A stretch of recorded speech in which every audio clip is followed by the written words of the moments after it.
না তোকে যেতে হবে। আমাকে যেতে হবে? হ্যাঁ বেশ। আর শোন, যাবার সময় আমার ভাতটাকে সঙ্গে করে নিয়ে যাবি। হ্যাঁ হ্যাঁ তোর ভার আমি বইতে পারবো না ভাই, পারবো না। কেন কেন? না রে, তোর ভার আমি কিছুতে বইতে পারবো না। কেন পারবি না সেটা তো বল। পারবো না বলছি তো। তা পারবি না কেন সেটা তো বল।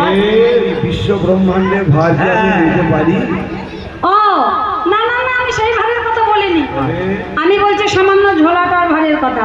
ও তাই বল। হ্যাঁ, তাই বাজি করের ভার সাজানো ছিল, বাজি করের ভার সাজানো ছিল, তুমি আসো বলের কাঁধেতে দিল, দুনিয়া সুবলের কাঁধে দিল, চাপাইয়ে দিল রে, চাপাইয়ে দিল রে, বাজি করের ঝোলা চাপাইয়ে দিল রে, ওই বাজি করের ঝোলা চাপাইয়ে দিল রে, বাজি করের ঝোলা চাপিয়ে দিয়েছে। আর কি করলেন? এই মনে করি চলে। হ্যাঁ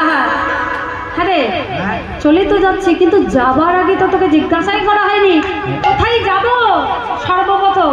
কোথায় যাবি? হ্যাঁ হ্যাঁ, আমরা আগে মায়ের কাছে যাব। মায়ের কাছে? তোর মাথা খারাপ হয়ে গেল? ওরে মায়ের কাছে কেন যাব জানিস? না সেটা জানি না। মা যদি চিনতে না পারে হ্যাঁ, তাহলে জগতে কেউ চিনতে পারবে না। ও আচ্ছা আচ্ছা, মানে তার জন্য পরীক্ষা। আগে মায়ের কাছে যাবো, পরীক্ষা দেবো। আচ্ছা আচ্ছা বেশ, মা তাহলে চল চিনে চল ফেলে। চল চল। শোন শোন, মা যদি চিনে ফেলে তাহলে মাকে কি করবো জানিস? হ্যাঁ একটা নতুন খেলা আরম্ভ করেছিলাম, বেশ বেশ তাই তোমাকে দেখাতে এসেছি। বেশ বেশ চল মায়ের কাছে যাই। বেশ, তাই চল। হ্যাঁ এই মনে করি চলে দুজনে, এই মনে করি চলে দুজনে,